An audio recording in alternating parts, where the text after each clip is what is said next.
Our next speaker here is going to talk about a piece of the PHCPI framework that those of you who are in that group measure, which is related to provider competence. Our speaker is Dr. Bob Phillips, who's the Vice President for Research and Policy at the American Board of Family Medicine. Prior to that, Bob led a group called the Robert Graham Center, which is a highly respected primary care research organization associated with the American Academy of Family Physicians. He's a health policy researcher, frequent advisor to federal and state government initiatives, particularly about health education policy. For today's talk, he's going to be talking to us a little bit about the board's role in certifying the continuing professional competence of family physicians. I graduated from medical school 35 years ago and got my seal of approval. Dr. Arora just told us about after 2 years of presenting to his mentors, they called him a gastroenterologist. Well, I think we'll both agree that what we knew back then is not what we need to know now. So the challenge of how to assure for our patients that I'm not practicing 1984 medicine is the problem that Dr. Phillips and his colleagues deal with. Bob? Thanks so much, Jonathan. And thanks to Qualis for organizing this, and thanks to the Gates Foundation for hosting this really incredible conversation today. I'm a practicing family physician. David Stevens and Margaret, thank you. I cut my teeth in a small federal housing project FQHC site. I had to go to Nicaragua to learn about community-oriented primary care as a medical student. But that walkthrough was incredible. And Sanjeev, thanks for giving us some different maps to look at today. So we do help about 85,000 family physicians maintain their certification and update their knowledge, as Jonathan said. So this is what happens after you leave your training to maintain that integrity of your knowledge and how you're using it in practice. We are part of the American Board of Medical Specialties, which is made up of 24 different certifying boards. One key difference that I want to point out about how we function in the U.S. versus other developed countries is that our certifying boards in the United States were born separate from most of the physician membership and advocacy organizations. They are of the profession but for the public, and that's different than in most countries where those things are typically merged. And about a decade ago, the American Board of Medical Specialties moved beyond what had been its traditional model of initial testing. So you finished training and you took a test and you got your seal of approval and then you were done. About a decade ago, they moved to a model of a four-part system where the first is about professionalism and demonstrating professionalism. The second is about continually assessing your knowledge and your practice. The third was about retaking your test every 7 to 10 years just to really force you to study and update your knowledge base. And then the fourth component was about doing quality improvement in your practice and demonstrating that.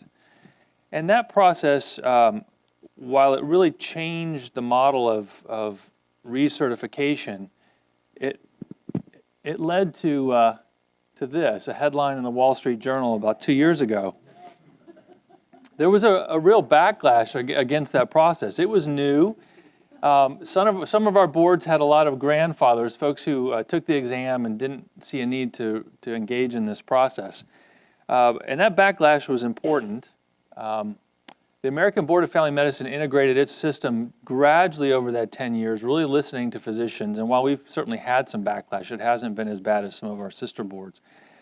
But these are growing pains. That's how we look at this. This is an evolution to a process that needs to move.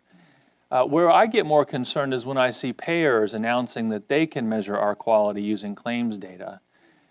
And when we're moving to a value-based system that doesn't really have a set of measures that are faithful to what primary care actually delivers, that's where I get concerned, and that's where the American Board of Family Medicine has really tried to step in. So we are moving to a system of value-based payments. The names have changed a little with the final rule coming out, but the buckets are the same. So the Medicare Advantage and Children's Health Insurance Program Reauthorization Act, or MACRA. If any of you are Doctor Who fans, MACRA was this giant crab-like creature. I've always thought that was a funny acronym. But the question is, how will you be measured? And how will you be measured is determined by these four buckets. So there was already a program in place called Meaningful Use, and that's really how you use your electronic health record system, or the fact that you have one in the first place. and how you can move data across the system. And this actually turns out to be really hard. We have 85,000 diplomates, 38% of them, as Jonathan alluded to earlier, are in practices of 5 or fewer physicians. They are 89% of the sites of where our diplomates work. So 38% work in 89% of our practice sites. They are integrating, they're being purchased, they're buying into systems, but they are not getting bigger. They are staying in those remote, small sites working with the larger institution group, and they need a different kind of service, a different kind of help. And meaningful use has left a lot of those folks behind. The Physician Quality Reporting System, PQRS, will stay in place. It just is named a little bit differently under these 4 buckets of measures. There's a new one called value-based payment, which is really about resource use. Are you a high-cost doctor? Are you a low-cost doctor? Do your patients get hospitalized more often? And then there's this 4th bucket it was called clinical practice improvement activities. The new rule just calls it improvement activities. It's really about, are you doing practice improvement? And can you demonstrate it in some way? And that actually turns out to be one of the harder ones about how you can demonstrate that. So these 4 bucket of measures get mashed together in various forms over the next few years to determine how much you get paid. Now this actually helped with some of the backlash. And when I say helped, it made it worse. Because physicians said suddenly, oh my gosh, now I have to report here, and I have to report to you, and I have to do my improvement activity over here, and I have to do it over. Can you please make this simpler? It made it worse because now suddenly of the profession became just another external problem. And so it meant that we had to change what we did. So as Soma said earlier, we saw a need for us to try and align board certification with these value-based payments so that we could work on the intrinsic motivation side while the pressures increased on the extrinsic motivation side. And that we wanted to make it easier to do the right thing and be rewarded for it. And I think that's really important. About a year and a half ago in JAMA, there was a special issue focused on professionalism. And I just pulled out a couple things that Mark Chasen and David Baker had to say. So they said accrediting and certifying organizations have also played a governing role through rigorous evaluation processes to protect the public from organizations and individuals that pose a risk, I should say. My message is these tools are inadequate. They are not there even though they're aspirational. And so we really have an obligation to help physicians make a stronger case for continued self-governance. And that means we have to get more visible and vigorous in terms of leading the roles and the efforts that lead to major improvements in quality and safety. And now I don't say that we should preserve self-regulation as a profession just to preserve it, but because it is very much tied into this idea of intrinsic motivation. It's very much tied into what Wellesley was talking about ownership and autonomy. That's where you get physicians and clinicians engaged in how you take care of a population of people in a meaningful way. So we have to get there. And so that means we have to do this. We have to move from summative to formative. We can't just measure how well you do. We have to help you improve.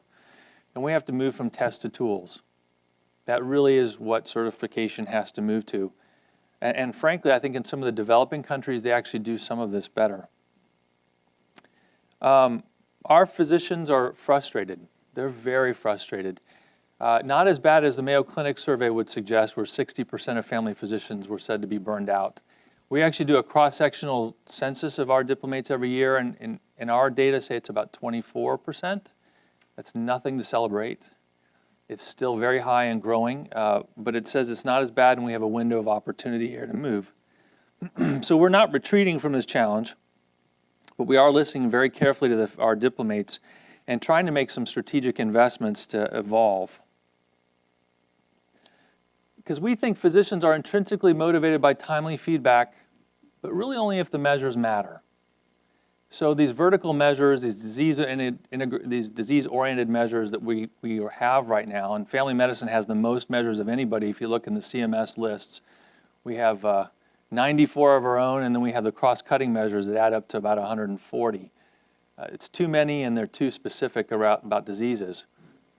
If we can appeal to the intrinsic motivation and make care better and safer, it really helps us sustain that professional self-regulation. because our physicians need help and they are mourning the erosion of their autonomy. They're angry about meaningless work, especially if they have to do it multiple times. And they're scared. They really are scared about the ability to do and document value, if that's where we're moving for our payment model.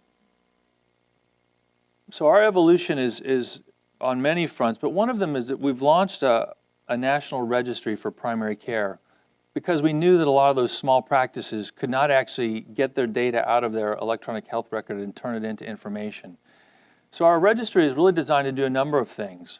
And we have about 1,000 clinicians in it now, close to 1 million patients, and it's just been open since February. A lot of them came in to meet meaningful use requirements because they see the need to get to these value-based payments. Now, I hate to use fear as a motivator, but it moved a lot of people. But the thing that we had to make sure that the registry could do for our clinicians, and I say clinicians, and the reason this is called Prime is because it's open to all primary care clinicians, not just family physicians. And we know with 300,000 primary care physicians out there and close to 700,000 or 800,000 if you include NPs and PAs, it's going to be a big registry if it really takes on the people who can use it.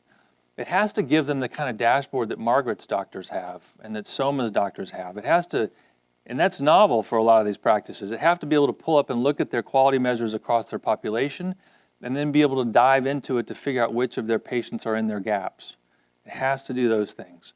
But it gives us a platform that allows us to do some other things too that I'll talk about later. But now we're asking them to look at 2 screens, right? They've got their electronic health record and they've got their registry. We can't go beyond that. That's almost too much already. So we have to build some things into it. And that means it has to feed their continuous certification. So now instead of physicians hand entering their quality measures when they come in to do a quality improvement activity, their data are right there. And it compares them to their peers, not just in their institution, but all across the country.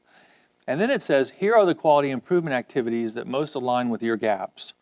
These are quality improvement activities that we've developed, that American Board of Pediatrics has developed, American Board of Internal Medicine has developed, Mayo Clinic has developed, Group Health has developed. You can do that, and then it will fill this gap, and guess what? Because we're a qualified clinical data registry, when you do that, it also becomes a measure that you can report for payment. So it really tries to align those things with what they want to do when they want to do it. And because it gives us real data, then it supports research. One of the questions we've always had is, okay, so if you have poor diabetes measures, which of the 15 quality improvement activities should you do? So having the data will help us understand which of those improvement activities actually improve care and then potentially look at sustaining it as well. And then this issue of measure development is just critical. All of the measures that you saw up here for PHCPI, you know, Barbara Starfield's continuity and comprehensiveness and care coordination, and then the other ones, community engagement. We don't have measures for those. So what the UK taught us with the quality outcome framework was if you really focus on those disease-specific measures, and Wellesley was talking about this, that's what they work on, to the detriment of the functions that they deliver that are really high value. So we can't afford to stick with those disease-specific measures for too long, or we're going to endanger what primary care actually delivers in the way of value. So we have to develop new measures and then use our authority as a registry to sell those back to CMS and say, here are the measures that we are going to use now for our reporting of quality. And then something I'm going to talk about in the breakout session, I worked with a team that built the UDS mapper for our FQHCs across the country, and thank you for putting up that data table about the penetration of a zip code. That came right out of the UDS mapper. But if we're doing it for 24 million patients, why can't we do it for 300 million? So we're going to open up that tool to all primary care clinicians that if you're in the registry, it can pull directly from your patient data to let you do a variety of things that I'll talk about later. And this becomes important because they're going to be adjusting payments using these data in the next 2 years.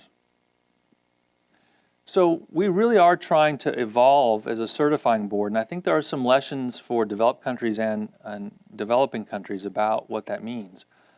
But one other thing I wanted to pull out of that 2015 JAMA was a piece that was done by the Executive Vice President of the AMA, Jim Madera, and his deputy, John Burkhart, where they were talking about professionalism, because I think it really resonated with me. And what they said is, Having recently developed an improved understanding of the motivators of physicians, physician organizations need to use their self-regulatory influences to better craft environments that leverage these intrinsic motivators derivative of professionalism. The work may be difficult, but the goal is simple. By structuring practice environments with intrinsic incentives and motivators of professionalism, have physicians help accomplish the triple aim. That's better care, better health, and lower cost or smarter spending. Have physicians help accomplish the triple aim by relying on the simple fact that this is exactly and actually what they want to do. So thank you very much for letting me talk about that.